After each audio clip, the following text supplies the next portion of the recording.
ಹೊತ್ತ ತಾಯಿಗೆ ಹೆತ್ತ ಭೂಮಿಗೆ ನಮಸ್ಕರಿಸುತ್ತಾ ಕೊಟವಾಗಿ ಏತ ನೀರಾವರಿ ಕಳೆದ 8 ದಿನಗಳಿಂದ ನಿರಂತರವಾಗಿ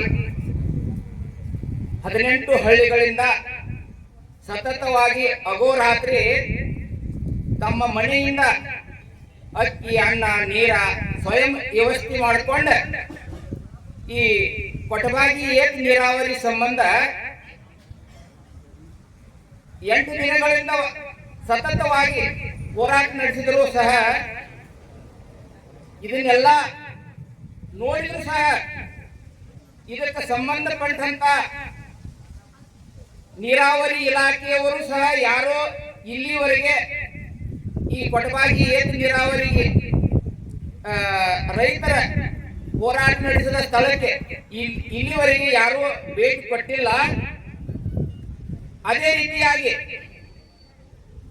ಹುಕ್ಕೇರಿ ಕ್ಷೇತ್ರದ MLA ಅವರು, ರಾಯಬಾಗ್ ಕ್ಷೇತ್ರದ MLA ಅವರು ಹಾಗೂ ಜಡ್ಪಿಗಳು, ರಾಜಕಾರಣಿಗಳು ಹಾಗೂ ಇನ್ನುಳಿದ ಎಲ್ಲ ನೀರಾವರಿ ಅಧಿಕಾರಿಗಳು ಯಾರೇ ಅನ್ನಿಲ್ಲ. ಯಾಕ್ರಿ? ರೈತರಂದ್ರೆ ಏನೋ ಕೀಳು, ಏನ ನೀವ ಆಫೀಸ್ನಾಗ ಎಸಿದಾಗ ಕೂತವ್ರಿಗೆ ಏನ ಅನ್ನ ನೀರ ನಿಮಗೇನು ಹತ್ತುದಿಲ್ಲೋ? ಮತ್ತೆ ಏನು ನೀವು ಗಾಳಿ ತಿಂದು ಬರುತ್ತೀರೋ? ಏನ್ ನಿಮ್ಗೆ ದೇವರ ಹೊಟ್ಟಿ ಕೊಟ್ಟಿದಾನೋ ಇಲ್ಲೋ? ಮತ್ತೆ ರೈತರ ಇಷ್ಟು ದಿವಸ ಹೋರಾಟ ಮಾಡಿದ್ರು ಸಹ ಏನ್ ನಿಮ್ಮ ಕಿವಿಗೆ ಇನ್ನುವರೆಗೆ ಬಿದ್ದಿಲ್ಲೋ? ಏನು ಬಿದ್ರು ಸಹ ನಿರ್ಲಕ್ಷ್ಯ ಮಾಡಾಕತ್ತಿದಿರೋ? ಇದಕ್ಕ ಏನು ಕಾರಣ ನಮಗೂ ತಿಳಿವಾತ. ಅದಕ್ಕೆ ನಾವೇನ್ ನಿರ್ಣಯ ಮಾಡಿದೆವು, ಈಗ ಸರ್ವಸಾಧಾರಣ 20 ವರ್ಷದಿಂದ ಕೊಟವಾಗಿ ಏತ ನೀರಾವರಿ ಗೌರ್ಮೆಂಟ್ ರೈತರ ಜೀವನ ಉದ್ಧಾರ ಆಗ್ಲಿ, ರೈತರ ದೊಡ್ಡವರಾಗ್ಲಿ, ರೈತರ ಮಕ್ಕಳ ಶಾಲಿ ಕಲೀಲಿ, ಶಿಕ್ಷಣ ಕಲೀಲಿ, ದೊಡ್ಡ ದೊಡ್ಡ ಅಧಿಕಾರಿ ಆಗ್ಲಿ ಅಂತ ವ್ಯವಸ್ಥೆ ಮಾಡಿ ಕೊಟ್ಟರು ಸಹ ಈಗಿನ ಭ್ರಷ್ಟ ಸರ್ಕಾರ, ಭ್ರಷ್ಟ ಅಧಿಕಾರಿಗಳು ಈ ಒಂದು ನಿರ್ಲಕ್ಷ್ಯ ದೊಡ್ಡ ಹೊಣೆಗಾರರು.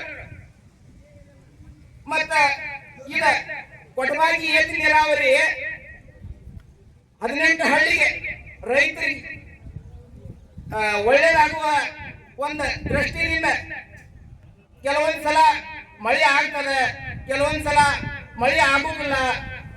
ಇದು ಯಾವತ್ತೂ ಬರಗಾಲ ಪರಿಸ್ಥಿತಿ ಆದ ಕಾರಣ ಹಿಂದಿನ ಸರ್ಕಾರ ರೈತರಿಗೆ ಒಳ್ಳೇದಾಗಲಿ ಅಂತ ಮಾಡಿದ್ರೆ ಈಗಿನ ಸರ್ಕಾರ, ಈಗಿನ ಜನಪ್ರತಿನಿಧಿಗಳು ಅವರಿಗೆ ಏನು ಕೊರತೆ ಇಲ್ಲ.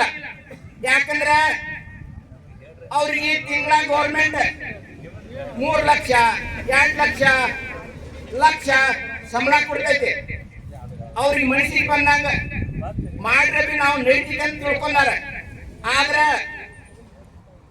ರೈತ ಒಕ್ಕದಿದ್ದರೆ ಜಗವಲ್ಲ ಬಿಕ್ಕುವುದು. ರೈತ 1 ವರ್ಷ ಬೀಜ ಹಾಕಿ ಬೆಳಿಲಿಲ್ಲ ಅಂದ್ರೆ ಯಾವ ಅಧಿಕಾರಿ ಇರಲಿ, ಯಾವ ರಾಜಕಾರಣಿ ಇರಲಿ, ಅವರ ರೈತರ ಮನೆ ಬಾಗಿಲಿಗೆ ಕಟೋರಿ ಹಿಡ್ಕೊಂಡು ನಿಲ್ಲುವ ಪರಿಸ್ಥಿತಿ ಬರ್ತೈತೆ ಅನ್ನಕ್ಕಾಗಿ. ಅದಕ್ಕೆ ಇನ್ನಷ್ಟು ತನಕ ಆ ರೀತಿ ಏನೋ ಆಗಿ ಹೋಗೈತಿ, ಅದನ್ನ ಬಿಡ್ರಿ. ಮತ್ತ ರೈತರ ಪರೀಕ್ಷೆ ಮಾಡಬೇಡ್ರಿ.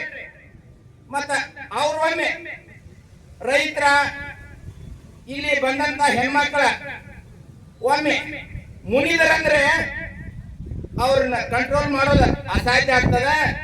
ಈಗಾಗಲೇ ಚಿಕ್ಕೋಡಿಯಲ್ಲಿ 30ನೇ ತಾರೀಕು ಹೋರಾಟ ನಡೀತಾರೆ. ಅಲ್ಲಿ ಸಂಬಂಧಪಟ್ಟಂತ ರೈತ ಸಂಘದವರ, ಭಾರತೀಯ ಕಿಸಾನ್ ಸಂಘದವರ ವಿಚಾರ ಮಾಡಿದ್ರೆ, ನೀರಿನ ಅಧಿಕಾರಿಗಳನ್ನ ಕರೆಸಿ ಕೇಳಿದ್ರೆ, ಇಲ್ಲಿ ಇರ್ತಕ್ಕಂಥ ಮೋಟರ್ಗಳ ಸೌಲಭ್ಯಗಳನ್ನು ಕೇಳಿದ್ರೆ ಅದಕ್ಕೆ ಯಾವುದೂ ಒಂದು ಸರಿಯಾದ ಉತ್ತರ ಸಿಗಂಗಿಲ್ಲ. ಮತ್ತ ನಿಮ್ಗ ಏನ ಕೇಳಿದ್ರು ಏನ್ ಹೇಳಿದ್ರು ಒಂದ್ ಸ್ವಲ್ಪ ಅದ್ರ ಬಗ್ಗೆ ಚಿಂತನೆ ಇಲ್ಲ. ಅದಕ್ಕೆ ನಾ ಏನ್ ಹೇಳ್ತೇನೆಂದ್ರೆ ರೀ, ಮಾನ ಹೋದ ಮೇಲೆ ಮರಣ ಬಂದ ಹಾಗೆ, ನಾವು ಇದ್ರೆ ಏನು ಸಾತ್ರ ಏನು. ಅದಕ್ಕೆ ನಿಮ್ಗೆ ದೇವರ ಒಂದು ಒಳ್ಳೆ ಶಕ್ತಿ ಪೆಣ್ಣಿನಲ್ಲಿ ತಾಕತ್ತು ಕೊಟ್ಟಿದ್ದಾನೋ, ಆ ತಾಕತ್ತಿನಿಂದ ಈ ಕೈಲಾರದಂತ ರೈತರು, ಬಡಬಗರು, ಕೂಲಿ ಕಾರ್ಮಿಕರಿಗೆ ಒಂದು ಒಳ್ಳೇದಾಗ್ಲಿ ಅಂತ ತಿಳ್ಕೊಂಡ ನೀವು ಇನ್ನಾದ್ರೆ ಮುಂದೆ ಎಚ್ಚೆತ್ಕೊಂಡು ಬಂದ ಈ ರೈತರ ಪರಿಸ್ಥಿತಿಯನ್ನ ಮನವರಿಕೆ ಮಾಡಿಕೊಂಡ ಕೊಟ್ಟಬರಿಗೆ ಏಕ ನೀರಾವರಿ ಬಂದ ಇಲ್ಲಿ ಜನ ಅಹೋರಾತ್ರಿ ಹೋರಾಟ ನಡೆಸಿದಾರೋ ಅಲ್ಲಿ ಬಂದ ರೈತರ ಸಮಸ್ಯೆಗಳನ್ನು ಕೇಳ್ಕೊಂಡ ನೀವು ಬರಬೇಕು. ಇಲ್ಲಿ ಏನ್ ಪರಿಸ್ಥಿತಿ ನಡೆದೈತಿ, ಹೆಂಗ್ ಊಟ ಮಾಡದ್ರಿ, ಹೆಂಗದೇರಿ, ರಾತ್ರಿ ಏನ್ ತಿನ್ನಾದರಿ, ಉಣ್ಣಾದರಿ, ನಿಮ್ ಹೊಟ್ಟಿಗೆ ಹೆಂಗಪ್ಪ ಅದ್ರಲ್ಲಿ ನೀವು ತಿಳ್ಕೋರಿ. ಯಾಕಂದ್ರೆ ನಿಮ್ಗೆ ಗೌರ್ಮೆಂಟ್ ಪಗಾರ ಕೊಡ್ತೈತಿಲ್ಲ, ಎಲ್ಲಿಂದ ಬರ್ತೈತಿ? ರೈತ ದುಡಿತಾನೋ, ಮನಸ್ಸಿಗೆ ಬಂದಂಗೆ ತಗೋತೀರಿ, ನೀವು ಅದನ್ನ ಇಟ್ಕೋತೀರಿ. ನೀವು ಹೇಳ್ದಂಗೆ ನಾವು ಖರೀದಿ ಮಾಡ್ತೇವೋ, ಅದ್ರಾಗ ನಿಮ್ಮದ ಅರ್ಧ ತಿಂತೀರಿ, ಅರ್ಧ ಜನಕ್ಕೆ ಇದ್ದಷ್ಟು ಉಪಯೋಗ ಮಾಡುವಂತ ನಮ್ಮ ಹಂತ ಸಹಿತ ನಮಗೆ ಕೊಡುವಾರಿ. ಅದಕ್ಕೆ ಕಾರಣ ಈಗ ಪಾಪ ತುಂಬಿ ಹೆಚ್ಚಾಗೈತೆ, ಇನ್ನು ಪ್ರಳಯ ಆಗೋ ಸಮಯ ಬಂದೈತಿ. ಅದಕ್ಕೆ ನಾವು ನೀವು ಎಲ್ಲಾರು ಎಚ್ಚೆತ್ತುಕೊಂಡ ಭೂಮಿ ತಾಯಿ ಹಸಿರು ಕುಪ್ಪಸ ತೊಟ್ಟಂತೆ ಹಸಿರು ಮಾಡಿ ಕೊಟ್ರಿ ಅಂದ್ರ ಈ ನೀವು ಮಾನವರಾಗಿ ಹುಟ್ಟಿ ಬಂದದಕ್ಕ, ನಾವು ರೈತರಾಗಿ ಹುಟ್ಟಿ ಬಂದಕ್ಕೆ ಒಂದು ಸಾರ್ಥಕ ಆಗ್ತೈತೆ ಅಂತ ತಿಳ್ಕೊಂಡೆ.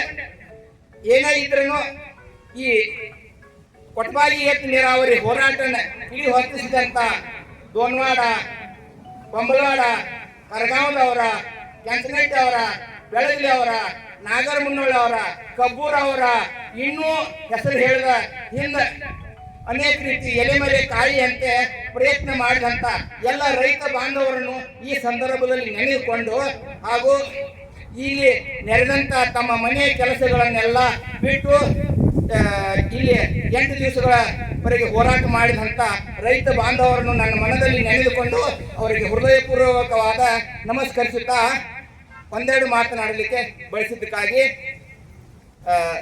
ಇಲ್ಲಿ ಕೊಟಬಾಗಿ ಏಕ ನೀರಾವರಿ ಕಮಿಟಿ, ಕೆಂಚನಟ್ಟಿ ಎಲ್ಲ ಏಕ ನೀರಾವರಿ ಕಮಿಟಿ ಅವರಿಗೆ ಹೃದಯಪೂರ್ವಕವಾದ ಧನ್ಯವಾದಗಳನ್ನು ಹೇಳುತ್ತೇನೆ. बोलो भारत माता की, बोलो भारत माता की. कर्नाटक राज्य रहित संघ के, कर्नाटक राज्य रहित संघ के, भारतीय किसान संघ के, भारतीय किसान संघ के जय हिंद, जय कर्नाटक.